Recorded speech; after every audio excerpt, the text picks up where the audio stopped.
দর্শক আসসালামু আলাইকুম। দেশে ধর্ষণের মহোৎসব চলছে।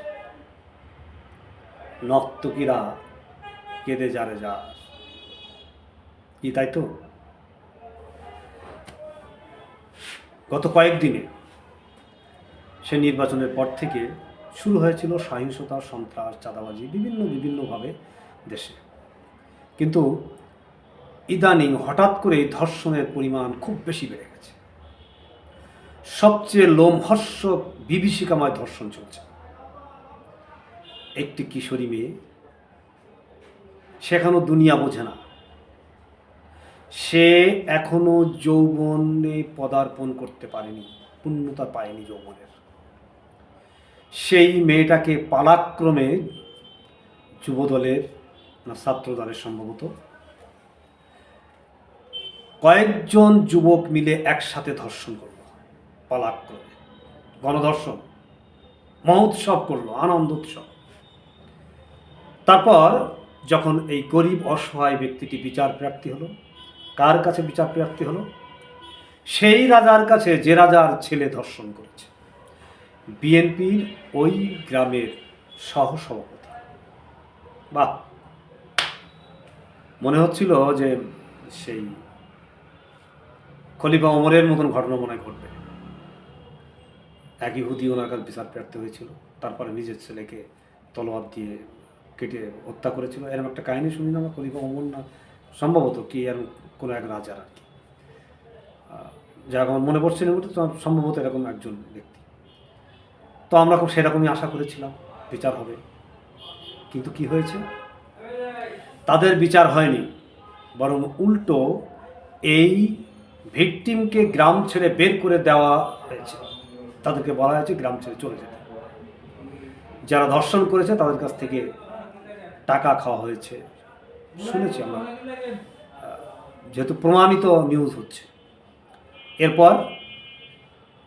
এরপর যখন মেয়ের বাবা রাতের আধারে গোপনে মেয়েটাকে তার খালার বাড়ি নিভৃতে নির্জনে নিরাপদে রাখার জন্য নিয়ে যাচ্ছিল, ওই বেয়াদব কুলাঙ্গররা দেখতে পেয়ে, জানতে পেরে ওই বাপের কাছ থেকে ওই 4-5 জন আবার ছিনিয়ে এনেছে, এনে আবার ধর্ষণ করেছে, তারপরে তাকে মেরে ফেলে রেখেছে।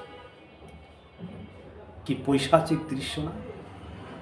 বসনিয়া হার্জেগোভিনায় এভাবে ধর্ষণ হতো মুসলিমদের। আমরা নাটক করেছিলাম একটু, অজিও বসনিয়া নামে, শ্রদ্ধেয় আরিফুল হকের লেখা নির্দেশিত। নাট্যমঞ্চ বাংলাদেশের প্রযোজনায় ঢাকার বিভিন্ন মঞ্চে হয়েছে, এটি ভিডিও হয়েছিল। এরপরে মালয়েশিয়ার অ্যাম্বাসেডার এটা দেখে খুব আবেগে আলপুত হয়ে মালয়েশিয়ায় পুরো টিমকে দাওয়াত দিয়েছিল। যাক, অনেক ঘটনা। তো সেখানে এরকম ধর্ষণের চিত্র আমরা দেখেছি এবং সেগুলো ছিল ইতিহাস, বাস্তব। আজকে বাংলাদেশেও সেই ঘটনা ঘটছে। মনে হচ্ছে বসনিয়া হার্জেগোভিনার মতো এখানেও এরকম যুদ্ধ হচ্ছে, আর এখানকার মেয়েদেরকে ধর্ষণ করা হচ্ছে।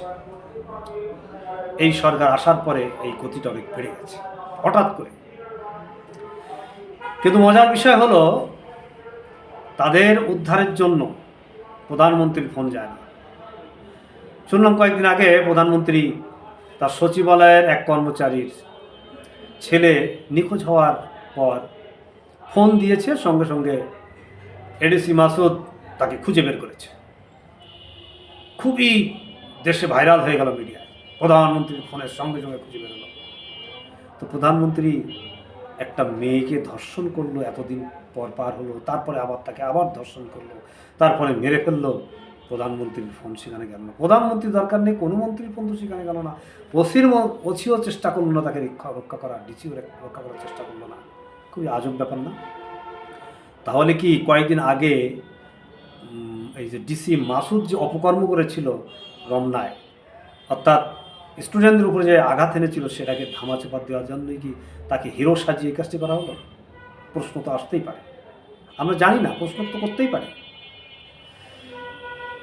এখন ইন্টারেস্টিং বিষয়টা কি জানেন? আরেকটি, কিছুদিন আগে শাহবাগে আমরা অনেক নর্তকীদের নাচ দেখেছি ধর্ষণের বিরুদ্ধে। তাদের পোশাক দেখলে সেগুলো বর্ণনা দিতেও আমার এখন রুচিবোধে বাড়ছে। বর্ণনা দেওয়াও খুব সবার জন্য শোভনীয় হবে না।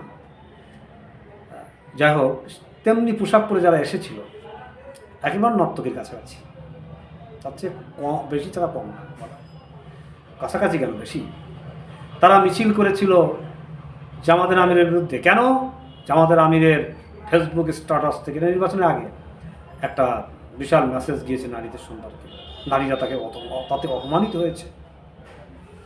আর এখন জলজ্জান্ত ধর্ষণ করা হচ্ছে, মেরে ফেলা হচ্ছে, সে নর্তকীদের কোনো কান্না নেই।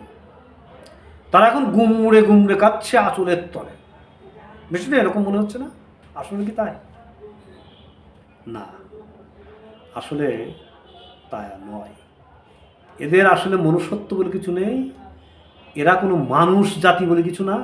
এরা ছিল ভাড়াটিয়া, ভাড়া খাটতে এসেছিল।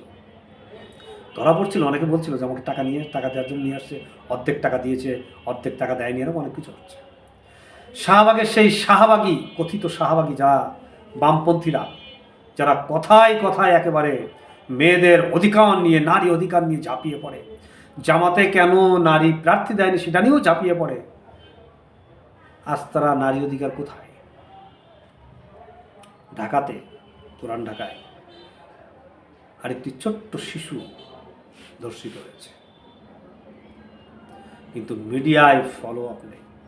এই মিডিয়াও হয়ে গেছে খানিকটা নর্তকীদের মতো, যাকে বলে বেশ্যাম মিডিয়া। এরা অন্য সময় তিলকে তাল করতে পারে, আর এখন সঠিক খবরটা তারা প্রচার করতে পারে না। বাংলাদেশে বেশিরভাগ মিডিয়া হয়ে গেছে আসলে ওই রকমই, এই যে বললাম বেশ্যাদের মতো। এরা টাকার কাছে বিক্রি হয়ে যায়। নীতি নৈতিকতা বোধ বলে কিচ্ছু নেই, মেরুদণ্ড বলে কিছু নেই, নিজস্বতা বলে কিছু নেই। এরা দেশপ্রেমিক সাথে ভণ্ড দেশপ্রেমিক। এদের বিচার অবশ্যই হবে। পৃথিবীতে কারো অন্যায়ের বিচার হয়নি এটা কখনো নয়, সেটা মানুষ করুক আর আল্লাহ। আজ না হোক কাল, কাল না পরশু, হতেই হবে। তা নাহলে তো আল্লাহ কুরআন মিথ্যা হয়ে যাবে। বাংলা একটা প্রবাদ বাক্য আছে যে আল্লাহ সহজে ধরে না কিন্তু কাউকে ছাড়ে না, মানে ছাড় দেয় কিন্তু ছাড়ে না। সুতরাং তার জন্য সবাই তৈরি থাকবে।